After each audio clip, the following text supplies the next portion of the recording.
Hi, my name is Daphne Pellig, and this is week one's video journal.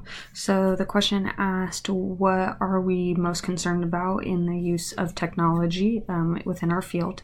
And for me as a school counselor, I think the biggest issue with a lot of the uses with technology in kind of many aspects is the loss of kind of human connection with it. Obviously, kind of any counseling, there is that aspect of it, and being able to relate to people and being able to gain their trust and build that relationship and build that rapport with students and really anyone that you work with.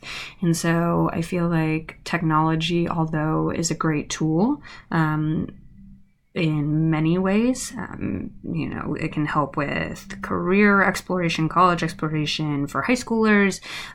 Of course, there's many games that you can play with younger children in elementary, and of course, there's so many ranges that you can do with it.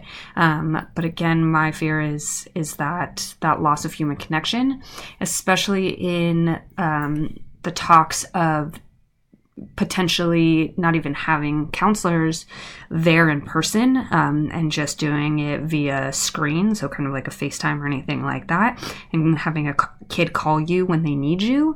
It's not quite the same as when someone's there physically. And I mean, sometimes, having that person just sit right next to you, is so much, it can calm you down, things like that. But without that, like, physicality there, then to me, I think that's a huge concern, and something I feel like we don't necessarily know the effects of how it would play out in those situations, but that's my biggest concern.